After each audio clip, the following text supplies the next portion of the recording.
Welcome to yet another video on SRID Cloud. This will be a really short video. Refer to my earlier video on network address translation dynamic. In that video, we created a pool of IP addresses to be used for translation purposes, and whenever required, the NAT operation picked the IP address from the pool and used. But in this example, we are not going to create a pool with a lot of IP addresses. We are going to create a pool with only one IP address, the external IP address, and that will be used for all translations. So this technique is otherwise called PAT, the port address translation. So the same topology, but look at the configuration on the edge router. The pool, IP NAT pool, my pool, is created with only one IP, 10.140.10.101 as the beginning and 10.140.10.101 as the ending. So that means the pool has got only one IP in it. And then when the NAT is defined, it is IP NAT inside, source, list, one, pool, my pool. They're all the same, but an additional keyword, overload, is now added. And everything else is the same. So now let's try to ping the 10.20.30.2 IP address from one of the PCs. And you can see I already did that. So it works. And now let's go to the PC2 and do the same thing. And you can see I already did that, and here it is. So what is happening here is the traffic flowing all the way from PC1 or PC2 to the edge router carries the source IP as the corresponding IPs, 192.168.1.2 or 1.3, whatever it is, and they both get translated into the same IP, 10.140.10.101. And then the traffic moves forward to the external network. So how does the router know which PC1 or PC2 initiated that conversation? How does the network traffic flow in the backward direction to the appropriate source compute nodes? And the answer is with the port number. So when the PC1 tries to use the network address translation, it gets translated, the source IP gets translated to 10.140.10.101, and a specific port is used for that. And similarly, when the PC2 tries to use that network address translation, it gets the same IP 10.140.10.101, but gets a different port number. So with the help of the port number, the NAT functionality in the edge router is able to map the traffic. So now let's go to the edge router and run the same show IP NAT translation command to see what we see here now.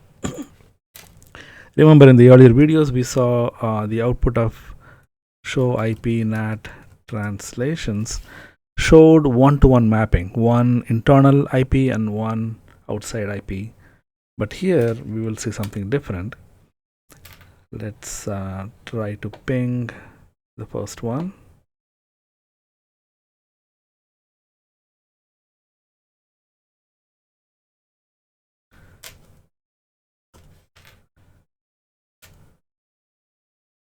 And there we go. There are multiple entries in this IP NAT translation output, one for each attempt. So there are 5 different pings here. Let's try to ping again. And let us try to ping from the other PC1. Make it bigger. Ping 10.20.30.2. And now let us look at the IP NAT translations, and you'll see a lot more. So every time there is a network address translation, a different port number is used, but over a period of time they get cleared. And that is why we saw when we ran this IP show IP NAT translation, it showed nothing.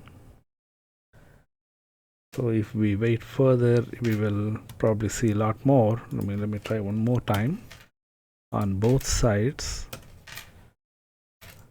and we will see a lot more translations.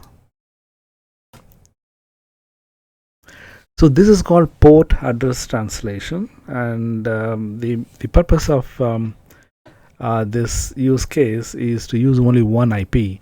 So think of your own home router. Your internet service provider provides you with a router, and everything in your home is connected to it, like your laptops, your computers, your IoT devices, and whatnot. Like everything gets connected to that one router, and that router lets the devices talk to internet through only one IP. Your internet service provider has assigned only one IP to your router. So with that one IP, like in our case 10.140.10.101 is that IP, the devices can communicate to the internet and then back. So this is the outbound only interface, facility that can be used to let the internal network compute points to talk to external network.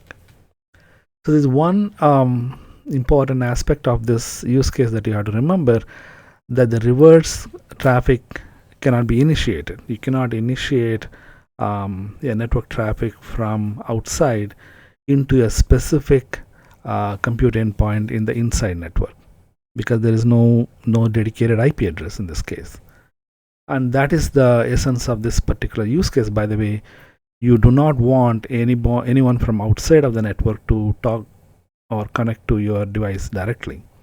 Like for example, in your home you have this router provided by the internet service provider, and you do not want anyone to access your specific device inside your network. So this, even though it is helping in one direction, it is also helping in the other direction. I mean, the negation of the opposite direction is the use case by itself.